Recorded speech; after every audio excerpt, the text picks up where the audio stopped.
আসসালামু আলাইকুম। It's me boy Masud Sultan and welcome to my blog 72। আজকের ব্লগটা করতে যাচ্ছি সোনাইছড়ি ট্রেল নিয়ে। আজকে আপনাদেরকে জানাচ্ছি সোনাইছড়ি ট্রেলের সম্পূর্ণ অভিজ্ঞতা এবং ভ্রমণ গাইড। সোনাইছড়ি ট্রেন। আর আমাদের সাথে আছে আমাদের একমাত্র সিয়ার রাফিউর রাফি, আর ক্যামেরার পিছনে আছে অনলি পেপে তুহিন। সোনাইছড়ি ঝর্ণা দেখতে হলে আপনাকে চট্টগ্রামের মিরসরাই উপজেলার হাদি ফকিরহাট বাজারে আসতে হবে। এরপর হাদি ফকিরহাট জামে মসজিদের সামনে থেকে সিএনজি নিয়ে বড় পাথর স্থানে চলে আসতে হবে। ওখান থেকে ট্রেকিং শুরু। পুরো সোনাইছড়ি ট্রেল শেষ করে আসতে আপনার 4 থেকে 5 ঘন্টা সময় লাগতে পারে।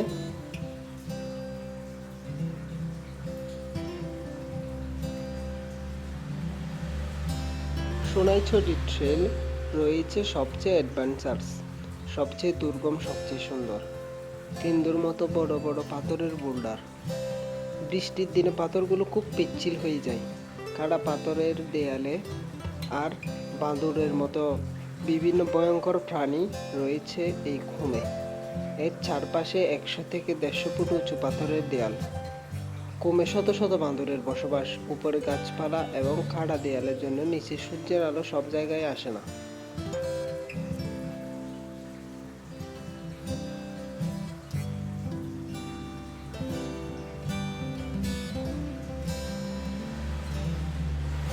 যেহেতু এটি একটি ট্রেকিং ট্রেল, উঁচু নিচু পাহাড় ও পাথরের জিরিতে আপনাকে হাঁটতে হবে, তাই কিছু প্রয়োজনীয় জিনিস সাথে অবশ্যই নেবেন।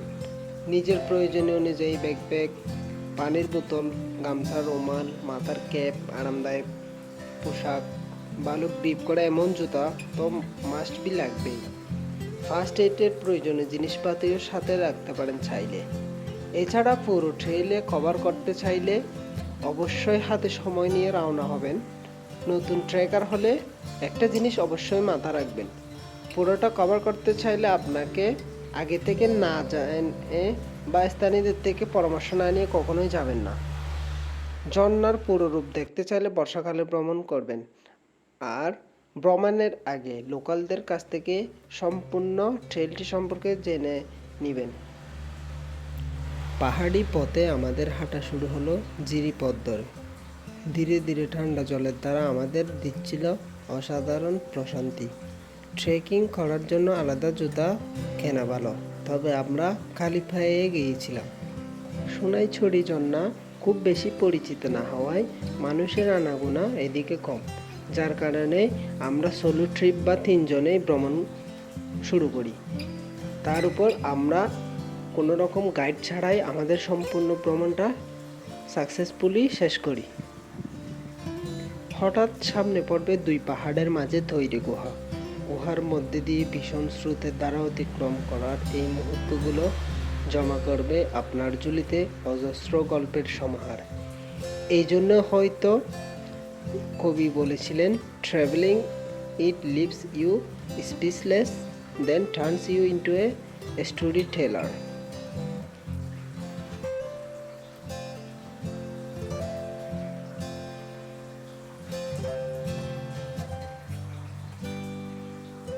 এভাবেই একের পর এক বিস্ময় দেখতে দেখতে 4 ঘন্টা ট্রেক করতে হবে আপনার সোনাইছড়ি সম্পূর্ণ শেষ করতে।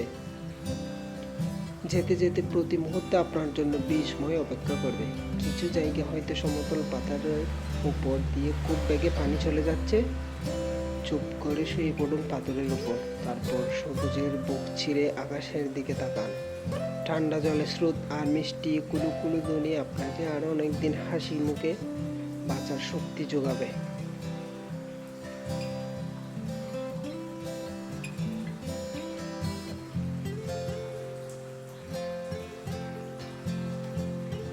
সম্পূর্ণ ট্রেলের মধ্যে এটাই এমন একটা জায়গা যেখানে শুরু থেকে শেষ পর্যন্ত একটানা হেঁটে যেতে হয়, কারণ একটুর জন্য থামলেই একদম অসীমে। ঘুমের ভেতর থেকে ভেসে আসে পচা গন্ধ ও অগণিত বাঁদরের ডানা ঝাপটানো শব্দ এবং তাদের ডাক, যা এই ট্রেলে সবচেয়ে বেশি অ্যাডভেঞ্চারস ও ভয়ঙ্কর সুন্দর করে তোলে।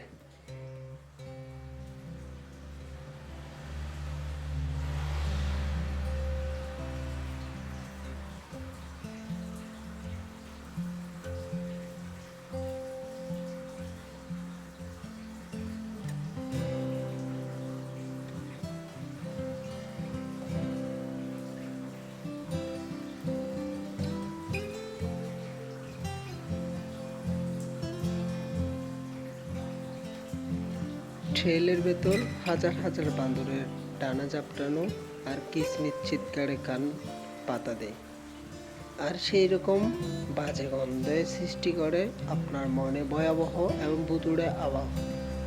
এই ট্রেল এতটাই দুর্গম যে ভরা বর্ষায় এটাতে যাওয়া সম্পূর্ণ ঝুঁকিপূর্ণ। কেবলমাত্র আপনার বর্ষা চলে যাওয়ার পর বা আপনার শীতকালেই এটাতে যাওয়া সম্ভব হয়, তাও কিছুটা ঝুঁকি থেকেই যায়। কারণ সব ঝিরিকাত, গভীর সব কুম আর পিচ্ছিল রাস্তা, বিশাল আকারের সব পাথর, বাঁদরের উৎপাত, ঝুঁকের ভয় সব মিলিয়ে এটা একটা বেশ কষ্টকর আর অ্যাডভেঞ্চার জায়গা, তাতে কোনো সন্দেহই নেই।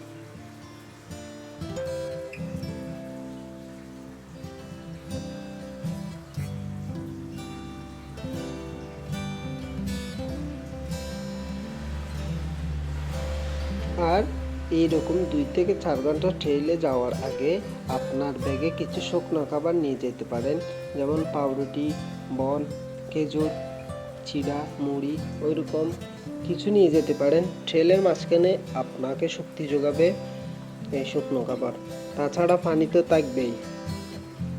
এরপর সব ক্লান্তি নিমিষে শেষ হয়ে যাবে যখন ঝর্ণার দেখা পাবেন।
তারপর সোনাইছড়ি ট্রেল আমরা সুন্দরভাবে শেষ করে চলে যাই সীতাকুণ্ডের বিখ্যাত বাবের হোটেল, যেখানে আমরা চুইঝাল অর্ডার দিই এবং দুপুরের লাঞ্চ সেরে চট্টগ্রামের উদ্দেশ্যে রওনা দিয়ে দিই।